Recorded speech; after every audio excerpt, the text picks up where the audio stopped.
Mas teve momentos maravilhosos. Por exemplo, eu estava na porta da boate um dia, aí eu vejo um carro conversível parar, aí salta assim, ele nem abriu a porta, ele pulou, era o Fred Mercury. Nossa. Passagem muito curiosa da sua trajetória como assessor de imprensa da Homo Sapiens, Isso. HS, que foi assim uma revolução na noite, né? Uma boate gay, mas que tinha também uma parte que era tipo um talk show com Isso. plateia e tal. Você chegou a receber... Quem frequentava, né? Era não só quem queria se divertir, mas também o pessoal que tinha sede de cultura, né? Isso. E de artistas internacionais, Fred Mercury foi e tal. Era uma frequência muito sofisticada, a boate. Você vai até entender o que aconteceu.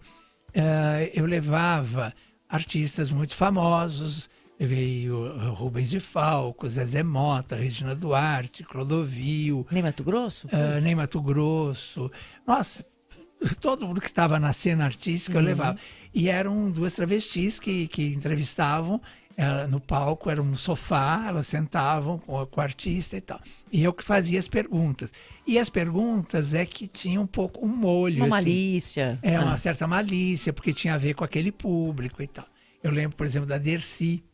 E eu levei a Dercy. A Dercy é ótimo que não precisa nem duplo sentido, né? Não, e eu lembro que eu pus uma pergunta assim, Dercy, você usa muito brilho. Naquela época não era muito comum usar brilho. E ela sempre usou muito brilho, casaco brilhante, sapatilha brilhante. E eu falei, você usa muito brilho, Dercy. Você se acha uma mulher gay? Aí ela falou assim, o que ser gay? Aí falou um palavrão, não, isso aqui? Aí não, o meu foi feito para... E falou um palavrão. Quando eu olhei para trás, a boate inteira estava vazia. Porque o pessoal se revoltava. O pessoal, já naquela época, existia essa coisa que hoje falo que é mimimi, que não sei o que. Não. Quando eu olhei, a plateia inteira foi saindo. Ela ficou sozinha no palco e eu sentado no chão ali olhando. E as duas travestis lá entrevistando ela, a Maise e a Veneza e tal. Um clima meio pesado e tal. A Dina Sfati teve uma história. Dina Sfati estava se separando do Paulo José e estava meio revoltada e parece que ele falou alguma coisa que ele tinha tido um namoro com Flávio Império quando eles começaram a namorar, ou seja, ela estava com ódio de gay, então não sei por que ela aceitou. Eu fui buscar, ela estava fazendo O Homem do Pau Brasil e filmava ali no Teatro Municipal. Eu fui com o carro, apanhei ela e tal, fomos para a boate. Ela chegou numa boa e tal. Quando ela entrou no palco, ela fazia, na época, a novela Os Gigantes, do Lauro César Muniz. Ela fazia a Paloma, que era a mocinha da história. Eu lembro que ela entrou, ela estava com uma túnica linda, assim. Ela abriu os braços, ela ficou sendo aplaudida durante 10 minutos. Mano, sensacional. Coisa assim, ela estava no auge, a novela dava 90 de pop e tal. Aí, quando ela começou, eu comecei a perguntar, aí eu perguntei para ela uma coisa que se referia a gay. Aí ela virou, ela falou, quero dizer uma coisa. Meu pai era judeu. Meu pai, na Bíblia do meu pai, só para ser clara para vocês, na Bíblia do meu pai, a Lilith era a Eva, mas uma Eva evoluída. Então, porque a Lilith, ela só fazia o que ela queria, ela era uma mulher livre e tal. E vocês são a Eva, porque vocês fazem aquilo que os homens querem, os homens héteros, não sei, uma coisa assim. E falou assim, então, vocês são ridículos. Bom, enfim, ela acabou com a plateia. Ih, que clima. Foi a mesma coisa. Quando eu olhei, a plateia inteira tinha saído, e eu levantei e fui saindo também. Aí, quando chegou lá fora, os donos da boate, assim, dá pra gente fazer uma foto com você, pelo menos? Ela falou assim, ainda isso? E olhou assim pra mim, e falou, esse cara aí foi me buscar lá. Era melhor não ter ido. Era melhor não ter ido, né? Nossa. Uma coisa horrorosa. Aí no dia seguinte saiu uma matéria na Veja, ela falando do... Como é que ele que usava a sunguinha de tricô? Gabeira? Gabeira. Aí ela falando mal do Gabeira e tal, dizendo que odiava os gays. E tal. Ou seja, logo em seguida ela faleceu com câncer.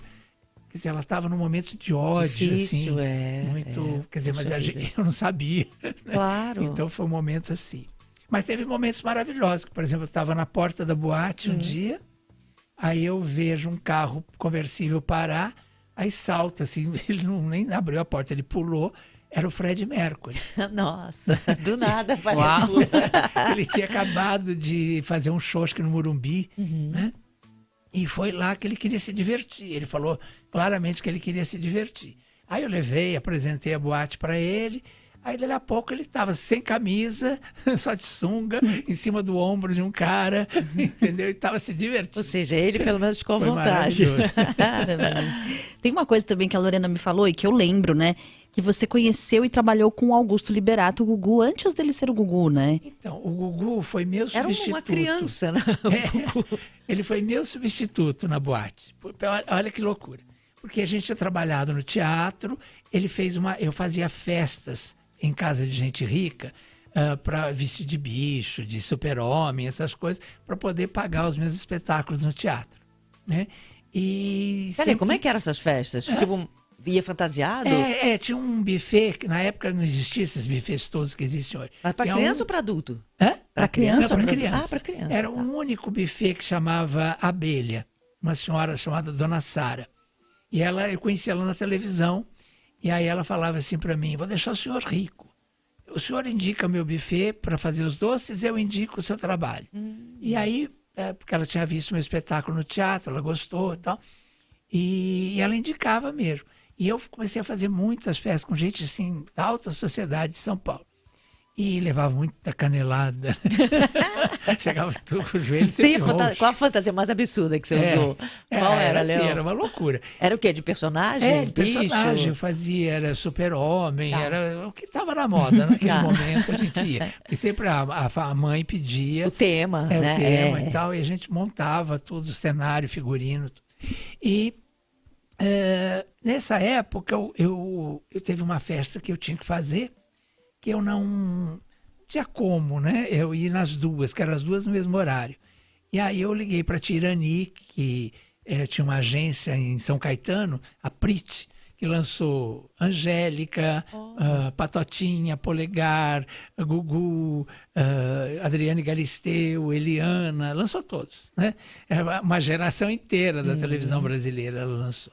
E ela faleceu já há alguns anos, né? E a Tirani falou assim para mim: eu te arrumo um rapazinho para ir no seu lugar. Inclusive, ele tem o corpo parecido com o seu. Ele é meio gordinho, assim e tal. Chama Augusto Liberato. O sub. Sub do Leão. O E aí sub ele do Leão. foi lá, fez a festa. Eu fui numa Kombi, que eu tinha comprado uma Kombi para carregar cenário. Eu fui com a Kombi até a porta da festa dele, acabei a minha, fui para lá. Aí paguei ele assim dentro da Kombi. Aí ele falou: mas você não esqueceu que a Tirani falou que eu só faria sua festa se você me convidasse para sua próxima peça. Tá convidado já. É Romão e Julinha, Oscar Von Full e tal. Já estou ensaiando. Aí marcamos, ele começou a ensaiar na minha casa. Até que um dia, a mãe dele liga, depois assim, de alguns meses de ensaio, a peça já estava para estrear, a dona Maria do Céu liga e fala assim: ô, senhor Lobo, infelizmente meu filho não vai poder fazer a sua peça, porque meu filho agora está numa empresa que quer dedicação total e não quer que ele faça mais nada. Aí, tá bom, desculpa. Não, eu peço desculpas e mande um beijo para a senhora, sua mãe, que meu filho gosta muito dela, não sei o que, ela faz docinhos para ele, não sei o que, tá bom. Aí, fiquei sem ver Gugu durante uns 4 anos. Mas ele, nessa época era Augusto. Era Augusto Liberato. Era Antônio Augusto Liberato. E aí, quando teve esse problema na boate com a Elis era muito minha amiga, ela pediu que queria ir na boate dar uma entrevista. Eu fui buscar lá na casa dela, quando cheguei na porta com os donos da boate, a sorte que eles estavam comigo, senão eu ia achar que eu era louco, que eu tinha inventado, né? Porque a Elis era a Elis, né? E aí ela começou a gritar que ela não ia.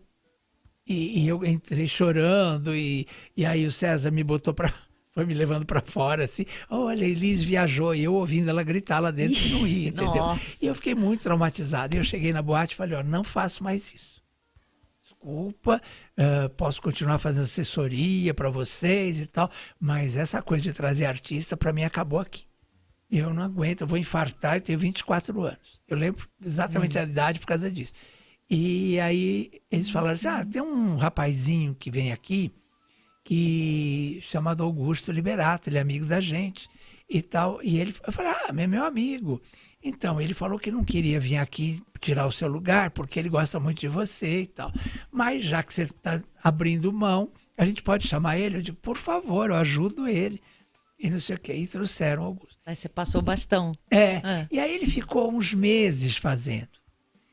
Uns 3, 4 meses.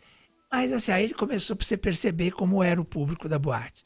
Aí ele começou a levar, assim, a Flor, a Sônia Lima, pessoas que eram do SBT. Não sei se vocês lembram, naquela época o SBT tinha uma marca assim de popular demais. Sim. Então, eles falavam assim, sistema brasileiro, como é? Sistema brega de televisão. Né? Usava-se muito essa expressão brega na época. Sistema brega de televisão. E aí ele começou a levar esses artistas. E aí a boate foi esvaziando na noite da entrevista, porque o público não era esse o público, entendeu? Era Milton Nascimento, era Elis, era Zezé Mota, era esse povo, né? Que o povo queria, a Elke e tal. E aí começou a esvaziar, ele parou de fazer. Até porque, a última vez que ele foi, ele tinha ganho o primeiro salário dele como apresentador já. Ele me contou isso, estava felicíssimo, tinha comemorado e tal, porque ele ganhou o primeiro salário como apresentador da sessão premiada, aquela que girava a manivela, soltava as bolinhas, lembra? Sim. E aí ele começou, e aí eu fui saber que era o SBT, a empresa que a mãe dele falou e tal, né, que ele estava dedicado. Dando início à carreira dele. Exatamente.